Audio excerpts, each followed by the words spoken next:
que les gouvernants sachent qu'aujourd'hui, beaucoup de Congolais ne prennent qu'un repas par jour. Qu'ils sachent que beaucoup de Congolais n'ont pas les moyens de soutenir la scolarité de leurs enfants comme ils l'auraient souhaité. Il faut qu'ils sachent que les transports aujourd'hui posent un sérieux problème. Et moi, je conclurai en disant, pourquoi les gouvernants sont toujours sensibles aux propositions du Fonds monétaire international? Pourquoi cette extraversion? Pourquoi refusent-ils de prendre en compte les propositions faites par les Congolais, par les compatriotes congolais qui ont le courage, la volonté, non seulement de les faire, mais qui sont prêts à apporter leur contribution pour que la condition du Congolais puisse être améliorée. Mes frères, j'ai appris que non seulement cette hausse a été de 30% au cours de l'année 2023, mais elle va être de 35% en 2024. Et aujourd'hui, selon certains analystes, le prix du carburant de super va être de 1100 francs le litre dès janvier et de 960 francs pour le gazole.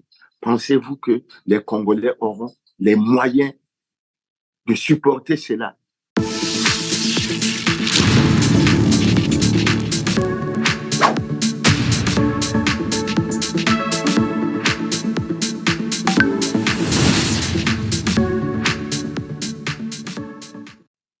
Chers téléspectateurs, comme nous l'avons toujours souhaité, nous voulons être fidèles à notre rendez-vous du samedi. Aujourd'hui, nous allons évoquer une question extrêmement importante qui touche à notre vécu quotidien. On aurait pu parler de la cherté de la vie, du panier de la ménagère, mais nous avons suivi avec beaucoup d'attention une déclaration du président des consommateurs qui, au lieu de parler de panier de la ménagère, a plutôt parlé du sachet de la ménagère. Et nous allons aborder ce problème parce qu'il nous préoccupe, c'est notre quotidien.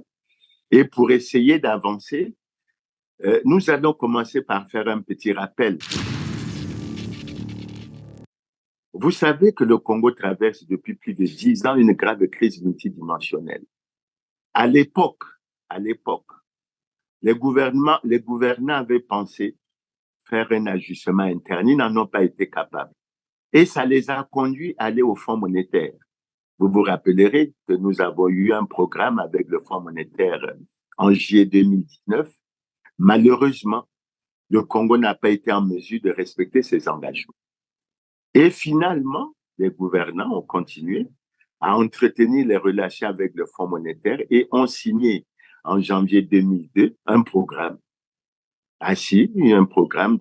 pour une facilité élargie de crédit avec une assistance financière de près de 455 millions de francs CFA. Mais en signant, en obtenant ce programme, le Fonds monétaire doit respecter le Congo plutôt doit respecter les engagements qu'il a pris dans une lettre d'intention, comme ça se fait d'habitude, qu'il avait adressée au Fonds monétaire en décembre 2022.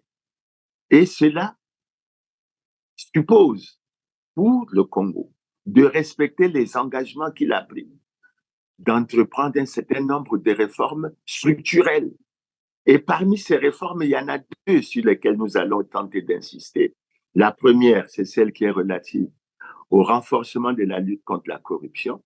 La seconde, c'est celle qui est relative à la réduction des subventions des produits pétroliers, notamment pour permettre d'obtenir des sommes importantes qui vont servir dans les secteurs de la santé, de l'éducation, de la protection sociale et aussi de la construction des infrastructures. Il vous souviendra qu'en début de l'année, le Premier ministre avait tenté d'expliquer, mais sans bien réussir sa communication, sur le fait, à l'époque, qu'il nous a fait croire que le gouvernement avait obtenu que l'augmentation ne soit que de 5%.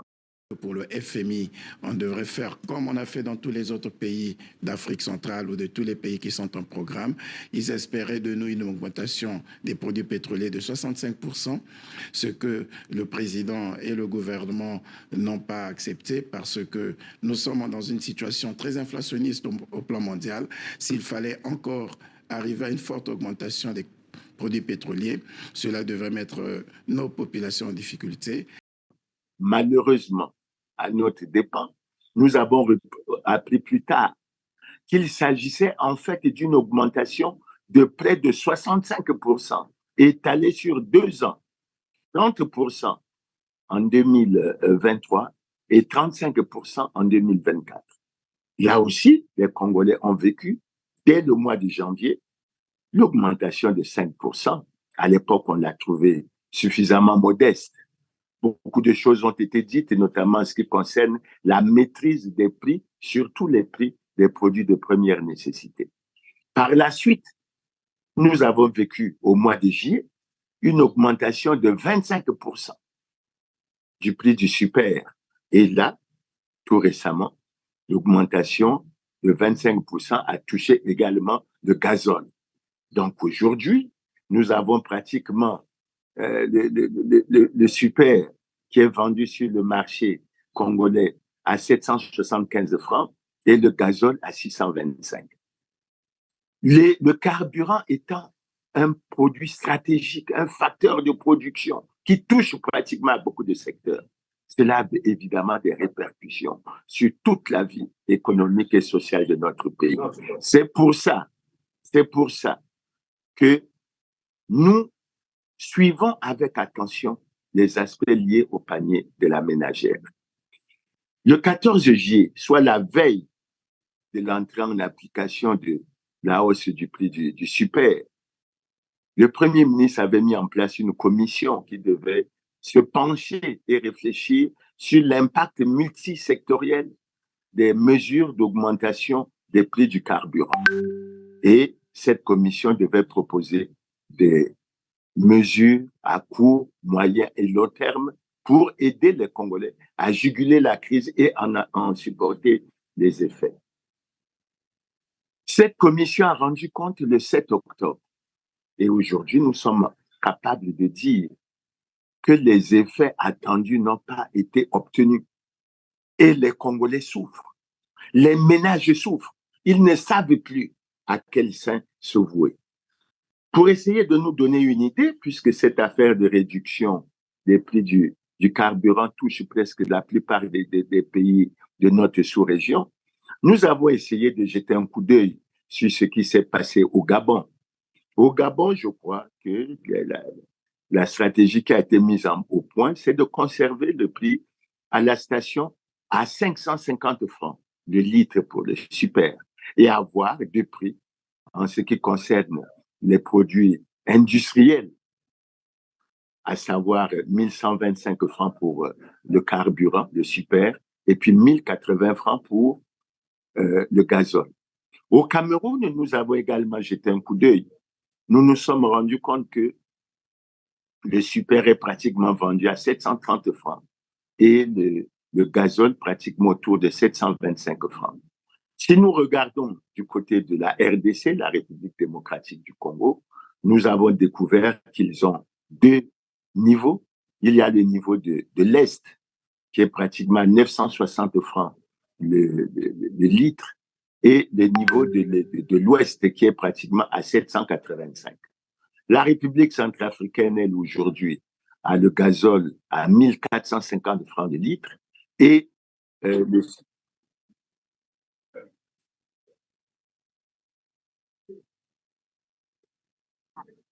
gazole à 1450 francs le litre et le super à 1300 francs. Là où vraiment nous sommes plein pétris d'admiration, c'est l'Angola. L'Angola qui aujourd'hui apparaît comme le premier producteur pétrolier de l'Afrique subsaharienne, qui vend son gasoil et son carburant à 0,314 dollars américains. Ça veut dire autour de 200 francs CFA le litre, ce qui est quelque chose d'extrêmement admirable. Mais nous n'allons pas nous arrêter là. nous n'allons pas nous arrêter là. Après avoir fait cette comparaison, nous allons essayer de voir comment les Congolais vivent pratiquement cette situation sur le terrain. Sur le terrain, les choses sont dures, elles sont difficiles. Les femmes congolaises ne savent plus à quel sein se vouer. Et je vais vous donner une indication sur quelques chiffres. Le sac de foufou, d'après l'enquête qui a été menée, le sac de foufou qui était à 30 000 francs est maintenant vendu à 45 000 francs. Ça fait une augmentation de 50%. Ce que nous appelons ici, dans la partie Brazzaville Nord, le manioc d'Imvuba, qui était vendu à 700 francs, est actuellement vendu à 1200 francs, ce qui fait une augmentation de 71%. Et quand on prend, par exemple, le kilo de riz, mais il est passé au marché de 300 francs à 500 francs, une augmentation de 200 francs. Quand on prend le filet d'oignon, il est passé de 17 000 à 25 000. Et si on rentre dans certains détails, je demanderai à mes sœurs de m'excuser parce que c'est elles qui sont tous les jours confrontées à ce problème de marché. Quand on prend le poulet appelé soi-disant poids 10, il est passé de 1000 francs à 1300 francs. Ça veut dire une augmentation de 30%. Quand on prend le poulet soi-disant poids 12, il est passé de 1500 francs à 2000 francs.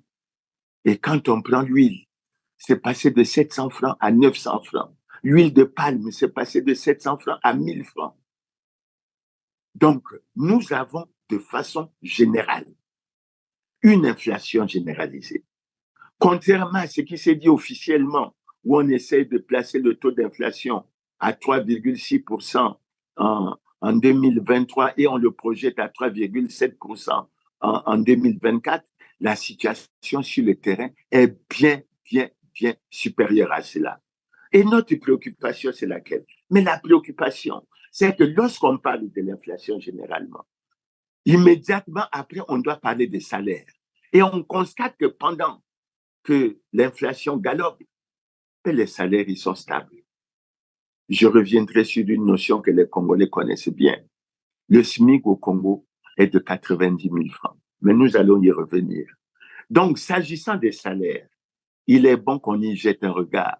Mais pour cela, nous avons pensé que pour que les Congolais comprennent bien ce qui se passe, il faut que nous voyions ce qui se passe à travers le monde. C'est ainsi que lorsqu'on regarde les salaires des dirigeants des États du monde, on peut relever que le président américain est censé gagner pratiquement 20 millions de francs CFA par mois. Le chancelier allemand est censé gagner 18,7 millions de francs CFA par mois. Le président français est censé gagner 9,8 millions par mois.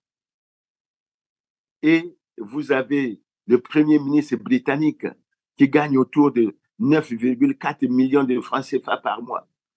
Le président Poutine, d'après, semble-t-il, ses déclarations, est censé gagner 6,5 millions de francs CFA par mois.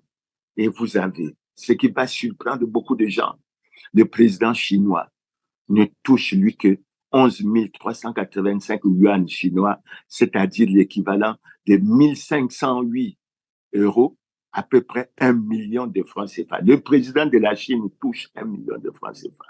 Et ça me permet de rapprocher à ce qui se passe un peu dans un pays pour lequel nous avons beaucoup d'admiration, le Burkina Faso, où un ministre est censé gagner 973 000 francs CFA par mois, ce qui surprendait les Congolais.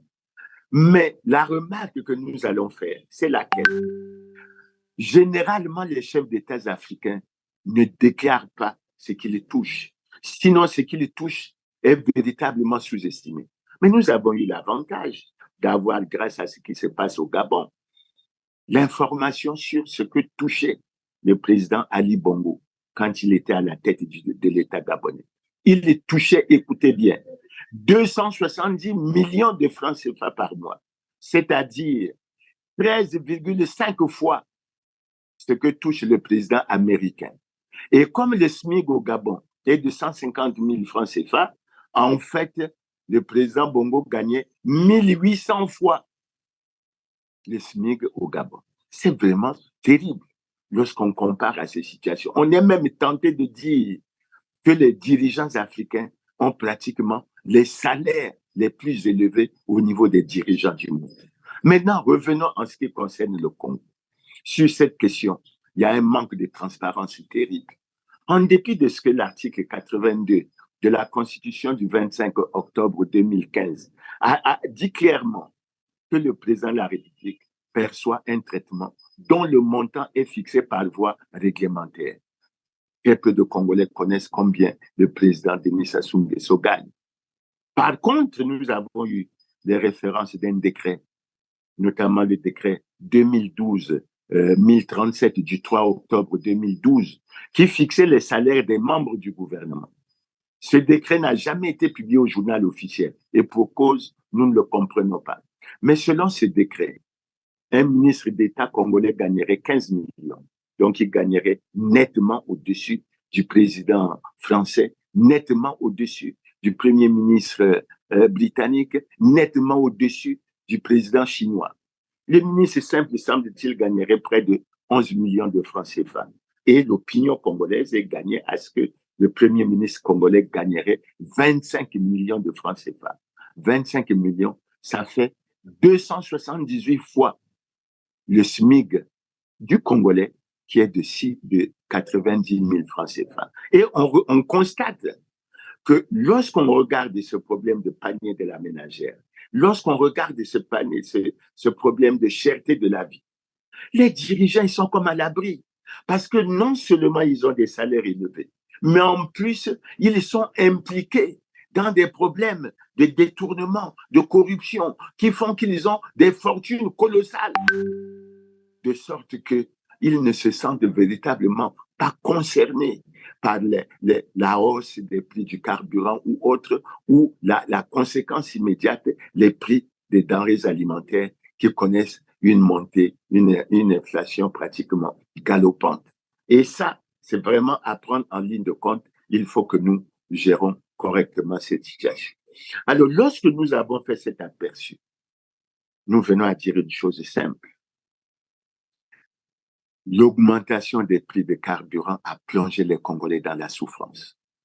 Très peu de Congolais sont rentrés dans pratiquement le seuil de pauvreté, c'est-à-dire qu'ils ne touchent même pas $1, même pas $2, même pas $1 par jour.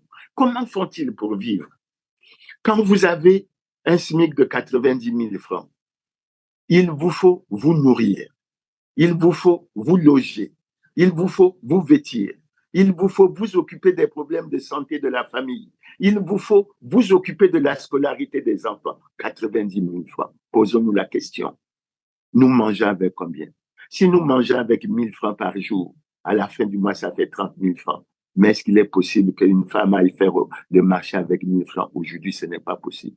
Si vous prenez 2 000 francs par jour, ça fait 60 000 francs, ce n'est pas possible. Et si en plus vous êtes locataire, pour vous dire que cette situation a plongé la majorité des Congolais dans la souffrance, dans la misère, et cette situation est véritablement indescriptible. Nous aurions pensé que par rapport à cette situation, les gouvernants congolais auraient pu prendre un certain nombre de mesures. L'une des mesures qui a été prise par certains gouvernants africains, c'est la réduction du train de vie de l'État. C'est ainsi que le président de la transition gabonaise a renoncé à son salaire de chef de l'État, c'est-à-dire qu'il a renoncé à 270 millions de francs CFA par mois, soit l'équivalent de 3 milliards 240 millions par an. C'est très important pour soulager les couches les plus vulnérables. De la même façon, le président de la transition au Burkina Faso a renoncé à son salaire de chef de l'État. Il a gardé son salaire de capitaine en tenant compte du contexte pour favoriser un certain nombre de choses. Mais quand nous venons au Congo, chaque fois qu'on a parlé de la réduction du train de vie de l'État, chaque fois, et je peux vous donner un exemple, lorsqu'on dit que le premier ministre congolais gagne 25 millions En un an, il y toucherait près de 300 millions. Ça permet de garantir le salaire de tous les membres du gouvernement burkinabé pendant un an. Là, je ne prends la référence que du salaire du Premier ministre, pas de l'entièreté du salaire des membres du gouvernement. C'est pour ça que lorsque nous réfléchissons à cette question, nous disons que les défis sont nombreux. Quels sont les défis? Nous avons les problèmes des retraités. Et par rapport à ce problème, les retraités vivent une grave injustice. Depuis 2014, on n'a pas voulu régler leur situation d'harmonisation du point d'indice. Et aujourd'hui, ils attendent l'harmonisation de leur point d'indice à 300. C'est un droit et c'est un défi. Lorsqu'il y a cette situation d'inflation galopante, ce problème doit être pris à bras le corps et j'ose espérer que dans le budget 2024, cette situation sera réglée. L'autre volet que je peux prendre, c'est le volet des étudiants. 3-4 ans d'arriérés de bourse, c'est inacceptable. Non-paiement régulier des bourses actuellement, c'est inacceptable. Et il faut que le gouvernement intègre toutes ces mesures pour qu'elles soient prises en ligne de compte. Mais ce n'est pas les seuls défis. Il y a beaucoup de travailleurs dans les structures de l'État qui connaissent plusieurs mois d'arriérés. Il faut que leur situation soit réglée. Sinon, ce sont des personnes qui sont délaissées. Et ce n'est pas bon. Lorsqu'on veut aller dans cette démarche de développement, il ne faut pas qu'il y ait des gens qui soient abandonnés sur la route. Mais il y a d'autres défis. Les érosions, il y a d'autres défis. Les routes. C'est pour ça que ceux qui ont négocié avec le Fonds monétaire, ils pensaient que les mesures prises permettront à l'État de collecter 300 milliards de francs CFA. Mais nous avions d'autres moyens également de collecter les 300 milliards. Et assez souvent, nous y sommes revenus. Pourquoi le gouvernement ne veut pas prendre en ligne de compte ces mesures qui devraient soulager les Congolais, qui devraient soulager le panier, que dis-je, le sachet de la ménagère? Ces mesures sont lesquelles? Mais que diable! Jusque quand le gouvernement va rester silencieux sur ce problème des 14 000 milliards d'excédent budgétaire? Est-ce que c'est normal qu'on puisse avoir ce comportement pendant que les Congolais souffrent? Jusqu'à quand on va rester silencieux sur le fait qu'il y a 6 Congolais qui détiennent 5 500 milliards? Vous vous rendez compte quelles sont les mesures qu'on peut prendre? Renseignez-vous. Les États-Unis subventionnent leur agriculture. La France subventionne son agriculture. Ce sont des débats importants qui ont lieu à l'Union européenne. Ici au Congo, on dit il faut que nous produisons. Mais sachez également que lorsque les gouvernants ont annoncé qu'on allait atteindre l'autosuffisance alimentaire en l'an 2000, on ne l'a jamais atteinte. Et on y est toujours. On importe près de 700 milliards de produits, de denrées alimentaires chaque année. Et enfin, c'est vers là que je vais aller pour terminer. Mais pourquoi les révélations du frère d'Alphonse Maboussou ne touchent pas la sensibilité des membres du gouvernement?